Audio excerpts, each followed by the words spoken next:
wabarakatuh. Kembali lagi nih bersama kita di podcast Simbilidilipin. Nah, pada episode kali ini kita akan membahas tentang komunikasi secara Islami. Nah, kita bersama narasumber kita yakni Elvira ya guys. Teman-teman tahu nggak sih apa itu komunikasi Islami? Nggak tahu. Nah, semuanya kita akan kutip di sini bersama-sama. Check it out.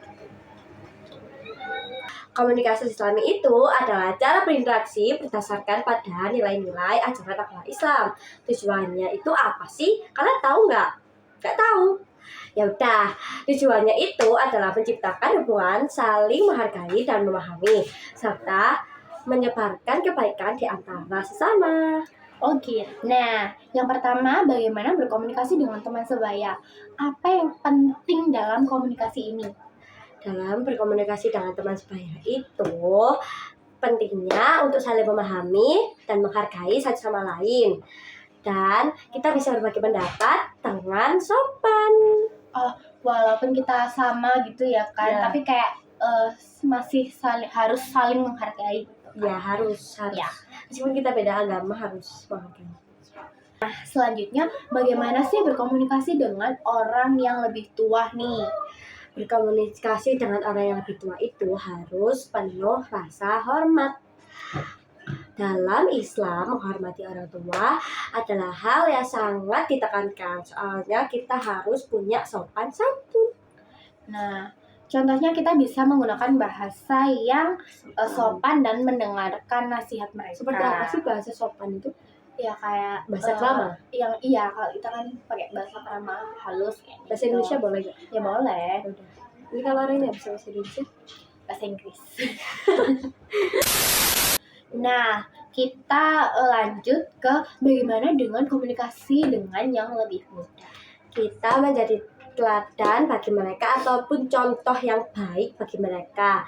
Jadi kita itu harus sopan gitu ya. Dan kalau selama kita sikapnya jelek gitu kan, nanti ada muda Iya. itu pasti mencontoh kita kan. Iya, pasti contoh. Itu menyampaikan informasi dengan cara yang mudah dipahami dan menarik bagi mereka. Biar bisa itu mereka itu menarik pada kita. Gitu ya. Jadi penting ya untuk sabar dan mendidik mereka gitu ya. Dan kalau nggak kuat ya udah. Termasuk memberi ruang untuk bertanya juga gitu ya guys, biar nggak salah paham gitu, biar nggak kayak ada perselisihan antara yang muda sama yang tua itu, biar tetap saling menghormati, biar kita bisa akrab.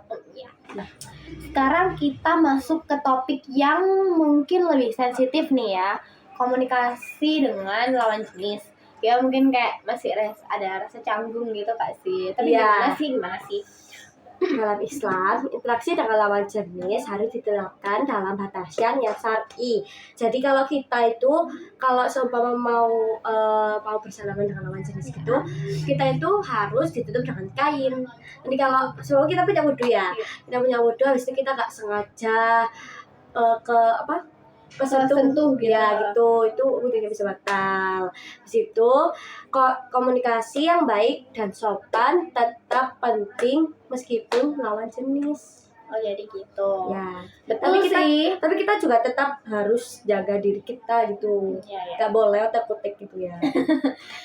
Apa? Betul. Misalnya kita bicara tentang topik umum tanpa melanggar norma-norma yang ada, tapi tetap menjaga etika gitu. Ya, harus. Nah, walaupun kita berkomunikasi dengan yang lebih muda, yang lebih tua, lawan jenis, kita harus tetap berbicara sesuai informasi yang benar, yang valid ya. Gitu ya. Dan di sana juga Allah Subhanahu wa taala juga pernah berfirman, "Wajtanibu qaula zur," ya artinya dan jauhilah perkataan-perkataan yang dusta. Jadi kita tidak boleh berbohong ya, meskipun dengan siapapun itu, orang tua, orang muda, dan semuanya. Jadi walaupun kita berkomunikasi dengan lawan jenis, tetap sah-sah aja gak sih? Tetap sah saja, asal tidak boleh larang. Iya, asal tidak melebihi batas ataupun melebih-lebihkan gitu ya, membumbu-bumbui itu gak boleh. Jadi dari semua yang kita ngobrol tadi, kalian pasti bingung gak sih apa itu komunikasi Islami? Nah, komunikasi Islami itu kayak cara berkomunikasi yang berlandaskan nilai-nilai dan norma-norma yang diajarkan oleh agama Islam. Itu betul? Betul. Nah, jadi komunikasi yang baik adalah kunci dalam hubungan kita ya guys. Ya. Baik dengan teman sebaya, yang lebih tua, yang lebih muda, lawan jenis pun. Nah, mari kita terapkan prinsip-prinsip Islami dengan setiap interaksi kita. Ya, ingat ya, komunikasi yang baik itu akan membangun kedamaian dan pemahaman di antara kita. Ya, Terima cukup kasih. sekian ya teman-teman. Terima kasih telah mendengarkan podcast kita. Semoga bermanfaat. Wassalamualaikum Warahmatullahi wabarakatuh. Sampai jumpa di podcast selanjutnya. Semoga gak ada. Bye. wabarakatuh.